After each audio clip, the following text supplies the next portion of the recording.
ఇంకా కొంతమందికి అనుమానం ఉంది. 2 అనుమానాలు వ్యక్తపరుస్తున్నారు. మళ్ళీ ఎవడైనా ప్రభుత్వం మారితే అమరావతి రాజధాని మారుతుందా?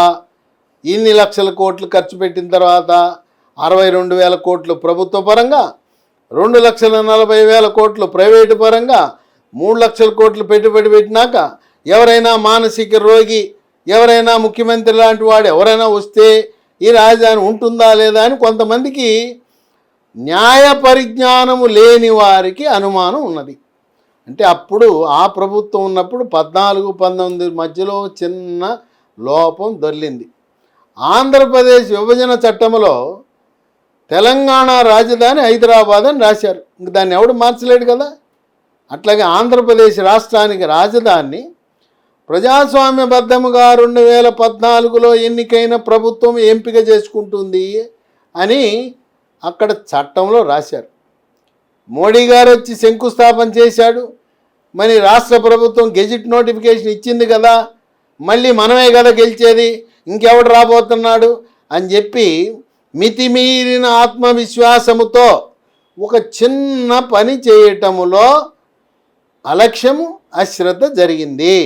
ఏంటది?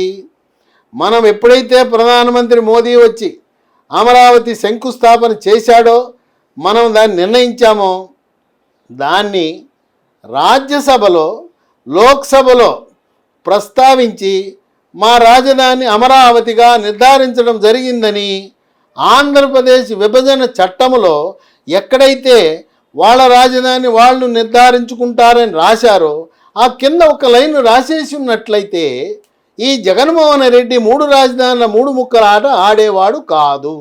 కనుక ఆనాడు చేయని పని ఇప్పుడు నిద్ర మేల్కొని ప్రస్తుతం చంద్రబాబు నాయుడు వెంటనే రాజ్యసభలో, లోక్సభలో ప్రస్తావించి ఆంధ్రప్రదేశ్ పునర్విభజన చట్టంలో ఆంధ్రప్రదేశ్ రాజధాని అమరావతిని ఎక్కించిన తర్వాత ఎవ్వడు వచ్చినా అమరావతి రాజధాని మారదు గాక. అక్కడ ఎక్కిన తర్వాత పార్లమెంటు ఉభయ సభల్లో ఆంధ్రప్రదేశ్ పునర్విభజన చట్టంలో రాసిన తర్వాత ఇక మారదు. కనుక ఎవ్వరు కూడా మీకు అనుమానం అవసరం లేదు. భూమి ఆకాశాలు ఉన్నంత వరకు అమరావతి రాజధానిగా ఉంటుంది. కొంతమంది దుష్ప్రచారం చేస్తున్నారు. ఏమని? రాష్ట్రంలో ఉండే 26 జిల్లాల్లో ఉండే సంపద పోగేసుకొచ్చి మొత్తం డబ్బంతా అమరావతిలో ఖర్చు పెడుతున్నాడు. ఆనాడు చంద్రబాబు నాయుడు 23 జిల్లాల సంపద తీసుకుపోయి అమరావతిని అభివృద్ధి చేశాడు. మళ్ళీ అదే తప్పు చేస్తున్నాడని కొంతమంది గిట్టని వారు కావాలని ఉద్దేశపూర్వకంగా దుష్ప్రచారం చేస్తున్నారు. అది వాస్తవము కాదు. ఈ 62,000 కోట్లు జిల్లాల నుంచి వచ్చింది కాదు. ఇది మళ్ళీ మనము తిరిగి చెల్లించేదే. అమరావతి రాజధాని నుంచి వచ్చిన సంపద హైదరాబాదు నగరంలో వచ్చిన ఆదాయంతో 33 జిల్లాలను పోషిస్తూ ఉంది. ఆ విధంగా 2027 నాటికి అమరావతి దాని నుంచి వచ్చే సంపద వల్ల ఉత్తరాంధ్ర, రాయలసీమ జిల్లాలకు కూడా మనం సంపదను పంచే అవకాశం ఉన్నది.